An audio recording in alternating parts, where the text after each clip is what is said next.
مصر میں بھی کہا اس کے لیے عمرو بن عاص رضی اللہ تعالیٰ عنہ سے، اور کوفہ میں بھی کہا کہ وہ جہاں پہ رہے وہاں اپنے شاگردوں کو پڑھائے گا، دین سکھائے گا. لیکن جب الٹے پلٹے لوگ جب دین سکھانے لگیں گے نا تو الٹا پلٹا انجام ہوگا امت کے افراد کا. اس نے پھر خلیفہ راشد علی رضی اللہ تعالیٰ عنہ کو دین کے نام پہ قتل کیا، دین کے نام پر عبادت اور تقوی کے دعوے کے ساتھ کیا. میں بتا رہا ہوں آپ کو. لہذا دین کو صرف کتاب و سنت کے علماء سے سیکھنا، کسی بدعتی سے نہیں، کسی بدعتی سے نہیں، اور کسی برادر سے بھی نہیں. چاہے وہ 50 کروڑ سال وہ برادر دین پڑھتا رہے، اس سے ایک حرف نہیں سیکھنا ہے دین. اسے یاد رکھیے قاعدہ. اس کے دلائل بھرے ہوئے ہیں قرآن مجید میں اور احادیث کے اندر. خیر، اللہ رب العالمین نے پھر قوم سمود کو تباہ کر دیا. ایک چیخ وہاں پہ بھیجی اور زلزلہ وہاں پہ اتارا. زمین کو حکم دیا زلزلے کے لیے. خطرناک زلزلہ آیا اور ایک چیخ آئی اور سب کے سب تباہ ہو گئے. اللہ تعالیٰ نے پہلے ہی کہہ دیا تھا صالح علیہ السلام سے کہ آپ ایمان والوں کو لے کر یہاں سے نکل جائیے. ابھی بھی وہ نشان اور وہ دیواریں موجود ہیں. جس دیوار کے پار دوسری طرف ایمان والوں کے مکانات تھے، ان کا گھر تھا، ان کے علاقے تھے، اور ان علاقوں سے وہ باہر گئے، اور اس دیوار کی دوسری طرف کافروں کا علاقہ تھا.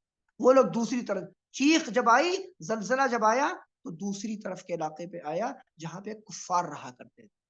ایمان والے دوسری جانب تھے. کبھی جائیے تو آپ کو میری بات وہاں یاد کیجئے گا، آپ کو بات سمجھ میں آ جائے گی انشاءاللہ. اس کے بعد اللہ تعالیٰ نے قوم لوط کا ذکر کیا کہ یہ دنیا کی بدماش ترین قوم تھی. ہم نے ان کی ہدایت اور رہنمائی کے لیے اپنے بندے ابراہیم علیہ السلام کے بھتیجے حضرت لوط کو بھیجا. اس قوم نے کہا لوط ہمیں سکھانے کے لیے چلے آئے ہو، آپ بڑے پاکیزہ انسان ہو، بڑے نیکوکار لگ رہے ہو، آپ کو پسند نہیں ہے کہ ہم لوگ کیا عمل کرتے ہیں اور کیسے رہتے ہیں، تو آپ یہاں سے جائیے، ہم آپ کو نکال دیں گے یہاں سے. یہ وہ کہنے لگے. انہوں نے کہا اللہ سے ڈرو، ایمان لے آؤ اور اس کے حکام پہ عمل کرو. تو قوم لوط نے کہا ہمیں سمجھانے کی ضرورت نہیں ہے، ہم تو سمجھے سمجھائے ہوئے. انہوں نے کہا اچھا. اللہ نے فرشتے بھیجے اور وہ فرشتے آئے خوبصورت انسانوں کی شکل میں.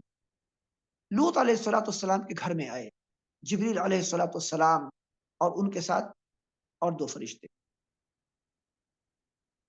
قوم لوط کے بدماشوں نے کو جب خبر ملی تو انہوں نے کہا نہیں، ہماری اجازت کے بغیر آپ کے گھر میں کیسے یہ لوگ آئے بھائی، کیسے آپ کے گھر میں آپ یہ لوگ. اور وہ آئے اور دروازہ ان کا ہلانے لگے، توڑ دیں گے. لوط علیہ السلام کو بہت سمجھایا. ان کا نہیں، ہم تو نہیں ماننے والے، نہ ہم آپ کی بات مانیں گے نہ ہم ایمان لے آئیں گے. فرشتوں نے کہا لوط علیہ السلام آپ پریشان مت ہوئیے، اللہ نے ہم کو بھیجا ہے ان لوگوں کو تباہ اور ان پر عذاب اتارنے کے لیے. اللہ نے ہمیں اس لیے بھیجا. اس کے بعد فرشتوں نے قوم لوط کے افراد کے چہروں پر ہاتھ پھیر دیے، اشارے کر دیے. جب ہاتھ پھیرا سب کی بینائی چلی گئی. اس کے بعد اللہ تعالیٰ نے آسمان سے پتھروں کی بارش کی، پتھروں کی بارش ہوئی اور بستی والوں کو، جتنی بستیاں، تقریباً ان کے 12 شہر تھے، صدوم کا علاقہ قوم لوط کا، اور یہ اردن میں واقع ہے. یہ جبریل علیہ السلام کو حکم دیا اللہ تعالیٰ نے کہ زمین کا حصہ کاٹو، جو ان کے 12 شہر ہیں، ایک ہاتھ سے کاٹو، بس ایک ہاتھ سے، دوسرا ہاتھ لگانے کی ضرورت نہیں ہے. ایک ہاتھ سے انہوں نے لیا اور اپنی ہتھیلی پہ رکھا، پہلے آسمان اور وہاں سے ان کو پکڑ لیا. سب کے سب تباہ ہو گئے. اور لوط علیہ السلام کو اور ان کی بیٹیاں تھیں 2، اللہ نے ان کو بچا لی. وہ لوگ نکل گئے وہاں سے پہلے، اور کہا تھا کہ دیکھو تمہاری بیوی یہ کافر عورت ہے، اس پر ہمارا عذاب اترے گا. تو جب لوط علیہ السلام نکلے تو فرشتوں نے کہا تھا حضرت لوط علیہ السلام سے کہ آپ لے کے نکل رہے ہیں اپنے گھر والوں کو، نکلیے، ان کو آپ لے کے وصیت کر دیجیے گا کہ کوئی شخص بھی پیچھے پلٹ کے نہیں دیکھے گا، پیچھے نہیں پلٹے گا. اور کہا آپ ان کو اپنے آگے رکھیے، وَاتَّبِعْ أَدْبَارَهُمْ، آپ ان کے پیچھے پیچھے چلیے تاکہ کوئی پیچھے نہ دیکھے. دیکھیے بچوں پر ایسے نگرانی کرنی پڑتی ہے، اس سے ادب کا ایک پیغام ہے. دیکھیے بچوں کو آپ ایسے کہہ دیے بیٹا نماز پڑھ لینا، ہاں ابو پڑھ تو لیا تھا، ارے کب پڑھا، میرے ساتھ کیوں نہیں گئے؟ تو بچے کو آپ اپنے ساتھ لے کے جائیے مسجد، بچپن سے عادت ڈالیے، اس کی نماز، اس کے روزے، اس کا سچ بولنا، اس کی امانت اور اس کے اخلاق، اس کی زبان، اس کا ادب، سب کچھ آپ کی ذمہ داری، آپ کو سکھائیے. صرف زبان سے کہہ دینے سے نہیں ہے. وہ تبے ادبار ہوں، آپ ان کا پیچھا بھی کیجیے، پیروی کیجیے کہ بچے کیا کر رہے ہیں، ذمہ داری ہے یہ. تو خیر جب لوط علیہ السلام نکلے تو بیوی بھی ان کے پیچھے نکلی، اور جیسے وہ لوگ بستی سے باہر نکلے پیچھے خطرناک منظر تھا اور عذاب اترنے لگا، چیخ و پکار وہاں پر ہونے لگی صدوم کی بستی میں.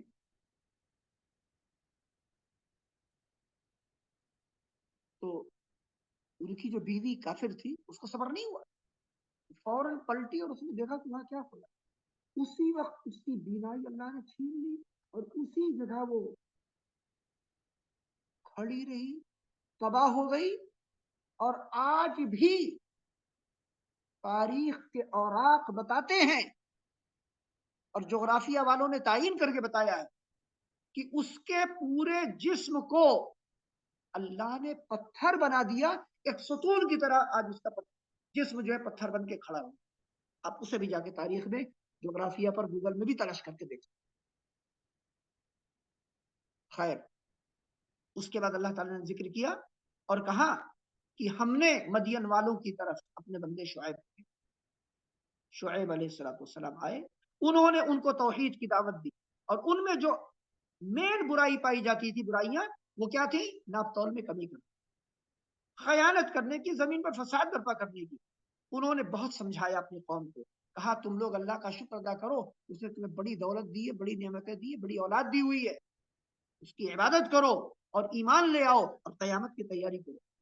تو وہ لوگ کہنے لگے ارے شعیب آپ تو آدمی ٹھیک ٹھاک تھے، اور چند لوگ جو آپ پر ایمان لے، آپ ان کو دیکھ کر دھوکے میں مبتلا ہو گئے ہیں کیا کہ آپ ہم کو آرڈر کریں گے ہم آپ کی بات مانیں گے، اور آپ نماز پڑھتے ہیں پڑھتے رہیے، لیکن کیا آپ کی نماز ہم کو ہماری آزادی سے روک دے گی کیا؟ نہیں ہم تو ماننے والے نہیں، ہم تو آپ کو نکال دیں گے، ہم آپ کو یہاں سے ملک سے نکال دیں گے اور آپ کو بیڈ لگا دیں گے اور آپ کو بلاک کر دیں گے، آپ کا ویزا ختم کر دیں گے، ساری بدماشی کرنے لگے. گرچہ یہ نظام نہیں تھا لیکن بدماشی کا مطلب وہی، آج بھی بدماشیاں ہو رہی، بتانے چاہ رہا ہوں. یہ بدماشیاں پہلے بھی تھی، ان کی وراثت میں آج بھی لوگ عمل کر رہے ہیں، اور ان کا حشر بھی وہی ہوگا جو پچھلی امتوں کے بدماشوں کا. تو کیا ہوا؟ شعیب علیہ السلام ان کو بہرحال نصیحت کرتے رہے، بتاتے رہے، سمجھاتے رہے. اور پھر وہ دن آ گیا کہ رب العالمین نے شعیب علیہ السلام سے کہا کہ آپ ایمان والوں کو لے کر یہاں سے نکل جائیے، کیونکہ ہمارے عذاب کا فیصلہ اور اس وقت قریب آ چکا. اور جیسے ہی وہ نکلے اللہ رب العالمین نے ایک بادل بھیجا اور یہ لوگ سمجھے کہ زبردست بارش ہونے والی، اب تو ہریالی عام ہو جائے گی ہر طرف. اس بادل کے اندر آگ تھی، آگ، اور جیسے ہی اللہ کا حکم آیا آگ کی بارش ان پر ہونے لگی، آگ کی بارش. اور اس کے بعد اللہ نے اس دنیا میں ان لوگوں کو آگ کا عذاب دے کر تباہ کر دی. یہ قوم شعیب پر عذاب کا حال. اس کے بعد اللہ تعالیٰ نے بتایا آگے چل کر کے، جب ان لوگوں کے عذاب کی مختلف کیفیتوں کا بیان کیا، ان اقوام کے عذاب کی کیفیت کا، تو اللہ تعالیٰ نے کہا کہ ہم نے آپ سے پہلے جن جن بستیوں میں اپنے پیغمبروں کو بھیجا، ہم نے ان کو پیغام دیا کہ تم توبہ کرو، تم نے اب تک غلطیاں کی، ہم معاف کر دیں گے. پھر ہم نے ان کو آزمائشوں میں بھی ڈالا، کبھی بھکمری آئی، کبھی پریشانی، کبھی بیماری، تاکہ وہ پلٹے اپنے رب کی طرف، لیکن وہ اور اکڑتے چلے گئے. کہا نہیں ہم تو عیش و آرام کے مستحق ہیں، یہ تو پیغمبر جب تم آئے ہو تب سے ہماری پریشانی بڑھ گئی ہے. وہ پیغمبروں کو یہ کہنے لگے. اللہ رب العالمین نے اس کے بعد کہا دنیا والوں سے کہ دنیا والوں، اگر بستی والے اور دنیا والے اگر یہ ایمان لے آئیں، متقی بن کے زندگی گزاریں، شریعت کی پابندی کریں، وہ جان لیں، ہماری بشارت قبول کر لیں، ہم آسمان و زمین سے اپنی برکتیں کھول دیں. لیکن قوموں نے کیا کیا؟ قوموں نے اس کی نافرمانی کی، اللہ کے احکام کی نافرمانی کی، اس کے نبیوں کا مذاق اڑایا. پہلے بھی کیا، آج بھی وہ کر رہے ہیں، اور وعید ہے کہ تمہیں بھی وہ عذاب پکڑ سکتے ہیں جو پچھلی امتوں پر آئے، اسی قسم کے عذاب تمہیں بھی پکڑ لیں گے. اور آج بھی برابر ہم لوگ سنتے رہتے ہیں دنیا کے اندر، فلاں جگہ سیلاب آیا، آگ لگی، علاقے کے علاقے جل گئے، زلزلے آ گئے، پورے پورے شہروں کو اللہ نے تباہ کر دیا، سونامی آ گیا، اور اس کے بعد کورونا آ گیا، اور یہ بیماری اور وہ وبا اور ایسی ایسی بیماریاں جو جن کے نام تک لوگوں نے کبھی پچھلے اپنے آبا و اجداد کے یہاں نہیں سنے تھے. ایڈس وغیرہ بیماریاں نہیں کبھی کسی نے سنا تھا؟ کبھی نہیں. ایسی ایسی خطرناک بیماریاں وجود میں آئی اللہ کے احکام کی نافرمانی کی وجہ سے. تو یہ اعلان کیا جا رہا ہے کہ اے میرے بندو، تم لوگ وفادار سیکھو، تم میرے نبیوں کی بات مانو، ان کی اطاعت کرو، ایمان لانے والے بندے بنو، اور ایسے نہ بن جاؤ جیسے پچھلی قوموں کے بدماش اور شرارتی لوگ، اس طرح نہ بنو، میری نعمتوں میں پلو اور شکر ادا کرتے رہو. لیکن اللہ نے ایک حقیقت بتائی اور کہا وما وجدنا لأکثرهم من عہد وإن وجدنا أکثرهم لفاسقین. کہا تاریخ کا حقیقت میں، تاریخ کا ایک حقیقت کا پیغام ہے کہ ہم نے ان میں کی اکثریت کے پاس کوئی عہد و پیمان نہیں پایا، عہد و پیمان کی کوئی پاسداری ان کے ہاتھ. ہاں ہم نے ان کو بدماش ضرور پایا. پتا چلا کہ انسانیت کی اکثریت کافر، فاجر اور بدماش، بے دین، مشرک، یا تو بدعتی یا بدکار یہی ہوتی ہے، اور آج بھی یہی ہے. لہذا بھیڑ بھاڑ اور اکثریت کو دیکھ کر غلطی اور غلط فہمی کا شکار نہیں ہونا چاہیے. اللہ تعالیٰ سے دعا ہے کہ اللہ رب العالمین ہمیں ہر طرح کی نافرمانی سے محفوظ رکھے، ہمیں اللہ رب العالمین اپنی شریعت کا پابند بنائے، اور ہمیں ہمارے تمام اعمال کے اندر اخلاص عطا فرمائے اور ان اعمال کو قبول فرمائے. وآخر دعوانا ان الحمد للہ رب العالمین، وصلی اللہ وسلم علی نبینا محمد وعلى آلہ وصحبہ اجمعین. سبحانک اللہم وبحمدک، اشہد ان لا الہ الا انت، استغفرک واتوب الیک. السلام علیکم ورحمۃ اللہ وبرکاتہ.